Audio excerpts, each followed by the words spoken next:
We're gonna see if it's actually impactful against Azir or not.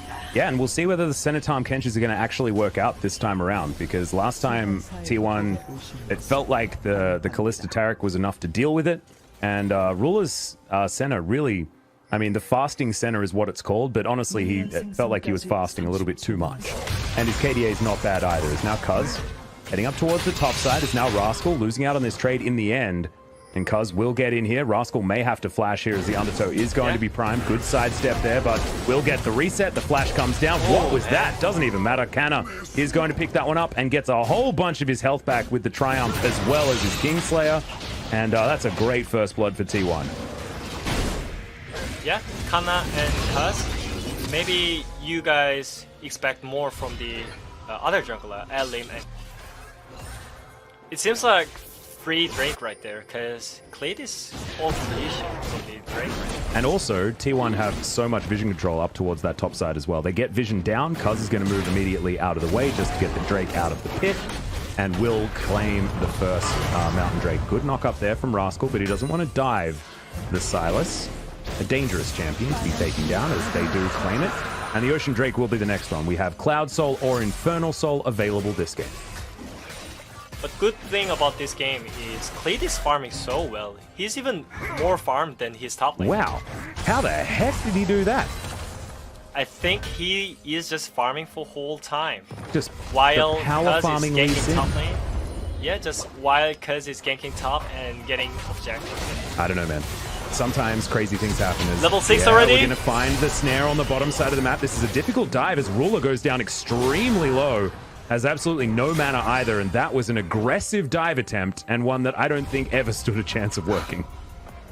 Yeah, I mean, for sure, I think T1 didn't expect to listen to, and Cuz finally followed the farm right now, so he's same level. So I don't think they're gonna back out from this header, by the way. Yeah, you can see Cuz is just running at B2D right now. Doesn't find the undertow, and they don't have the vision in that area. But Gen G do have to pull away from the Herald. And that play in Cuz over in the area, as now the Abyssal Voyage will guarantee this Rift Herald for Gen G. It took a while, but they got there in the end as Canna just uses the ult to clear out the minion wave as the hijack was expiring. And that is going to mean that Gen G are able to secure the Rift Herald. So nice work. I mean, it took them a little bit of time, but they got there in the end. Yeah, I mean, they should have to break something, because their mid-top is losing so hard. And also, I think that's almost 2 turret plates. The flash forward from Canna, though, they really want to try and knock Rascal down a peg. He just wants to get in, grabs himself a turret plate. He may as well, as T1 are able to grab that kill. I mean, 2 turret plates is worth more than a kill, right? Yeah, actually. 20 gold until he gets the gunplate. But Genji is just accelerating the game with the header on the bot side. Yeah, they are going to be the mid pressure. They're going to be getting a lot of these turret plates as well. Remember, it's only ticking up to 11 minutes now, so still a lot of time to grab turret plates. Cuz clearing out vision, but he's not going to be able to stop this Rift Herald from giving a lot of money over to Gen G. And now, with Predator on them, Gen G is still moving aggressively as Cuz throws an axe towards the Lee Sin.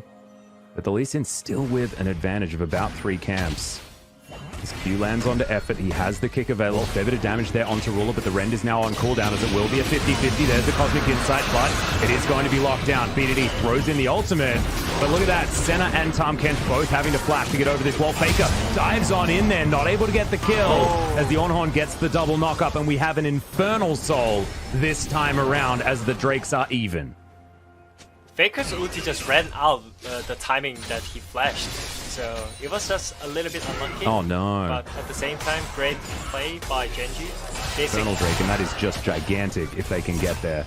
Because now Gen G looking to try and take down the first turret and secure themselves the series. Yeah, that is true. Because 100% win rate is not a joke. No, I mean, that's the stat, man. We have to abide by the stats. So far, the stats don't lie. Yeah, so, and maybe some people might ask about, is that the first turret that important? And my answer is actually yes, because you control the map first and you are ahead in tempo. Yeah, true. So that accelerates game really fast and it makes game so easy. You're always first on the map after first turret. So, and that means you have both pressure. Yep. And bot laner is gonna be mid lane. in the mid game, and Faker got Gunblade finally, and that means Akali is finally a champion. Yep. So they're gonna try to fight him. Well, Devour is now on cooldown. Ruler throws back the Piercing Darkness though, and it feels like it's very, very difficult to even damage a Senna Tahm Kench. But T1 are definitely trying to.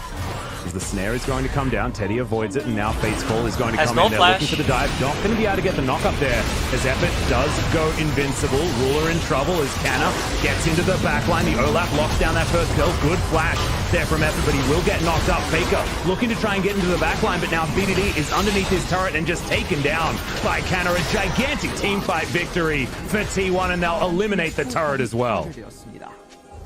That was just the power spike for Akali, and they did insane team fight on the top side.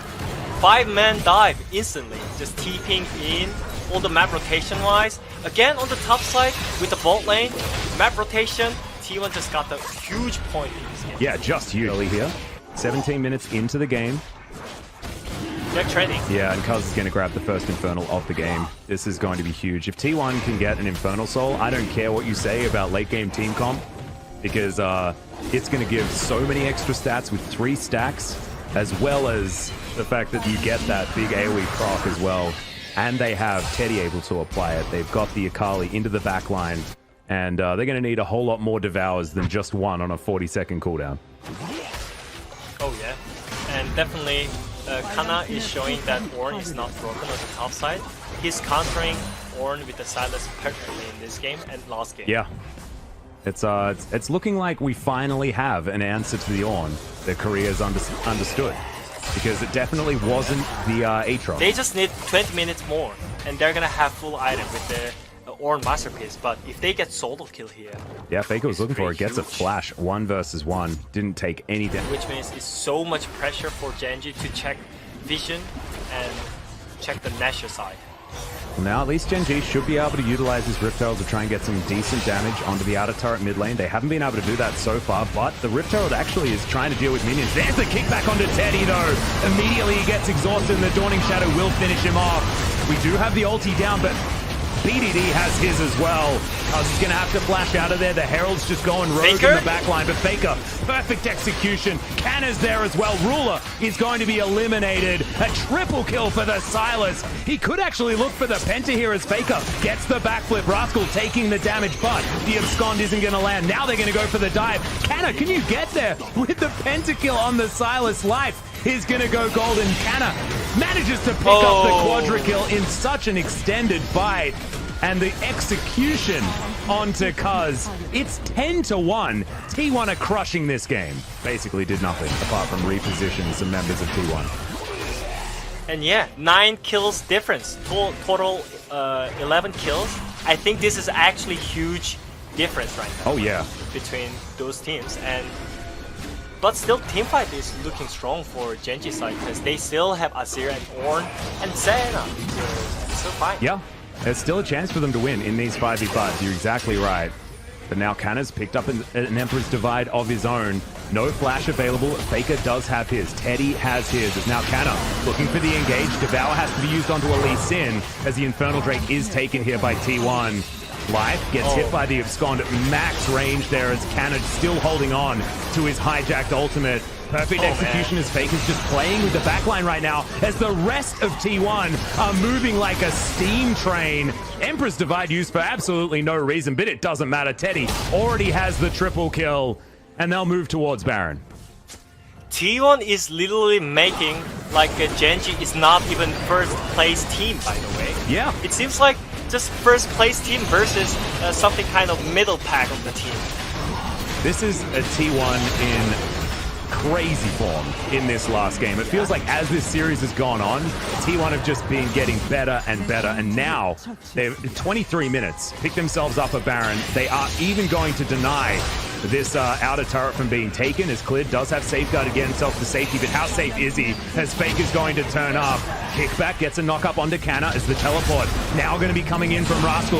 Is this Gen G's opportunity to turn it for the Cosmic Radiance? He is going to say no. Another Ornhorn as Canna picks This is up. Ruler's going to get knocked up into the air, but not before he gets his BDD? ultimate off. BDD, gigantic ult. It's going to separate all of T1. In fact, the positioning of that was just stunning. Ruler's even going to be able to get a red buff here, but it's not necessarily a team fight win. As health, as he pushes in the bottom lane. We've still got Baron for a minute's time. And Canna is going to move back down here, get rid of all of these minions. Rascal has to answer, and the rest of T1 are pushing in every other lane. Faker on the top side will easily be able to get this inner turret whenever he would like to. And now Clid has to safeguard to get himself to safety. And effort over to the side, just getting rid of every single ward that Gen G has in the area. Yeah, I just want to spotlight it again, because at round 1, T1 has been always play for late and not making any single plays before they get the item. But right now, it's dramatically changed. Their playstyle right now is just so rushing. Yeah. I mean, the broadcast team said Genji is the sports car and T1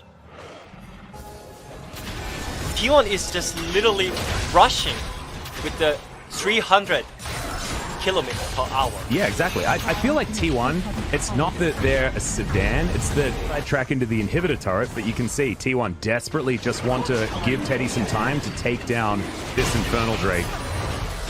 Canna in position to try and clear waves.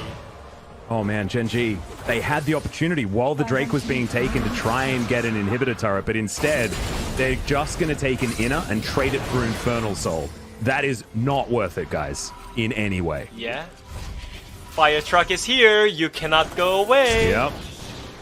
And unfortunately, this fire truck is not going to be putting out fires, it's going to be lighting them. It's got 3 Infernal Drakes behind it, and that is a lot of heat. And Teddy's moving towards the inhibitor turret in the mid lane. Gen G have been routed completely. Faker is just playing bouncer to try and avoid Gen G. Ruler taking so much damage from that Ornhorn. My God. He is going to go obscured right now, but Faker dives into the back line. Oh, the Emperor's Divide misses the Akali as he dashes to the side. And now, Cuz is massive. He's got the Cosmic Radiance, puts the shades on, and T1 are going to rid the map of Gen G members and take them down once again. Gen G, they can't lose to any other team in the LCK, but at 2 times of asking, T1 have come up trumps. Coach Kim said they don't deserve first or second place, but with this performance, T1 definitely deserves first or second place. Oh, absolutely. And they are very, very close to first as Teddy dives onto the fountain. The Nexus is going to go down. The ace comes in as Ruler pops back up, but not in time to actually get the kill. He throws out the ultimate, presses some buttons, but he's not going to stop the Nexus from falling. T1 topple Gen G again. They just stomped it. It was just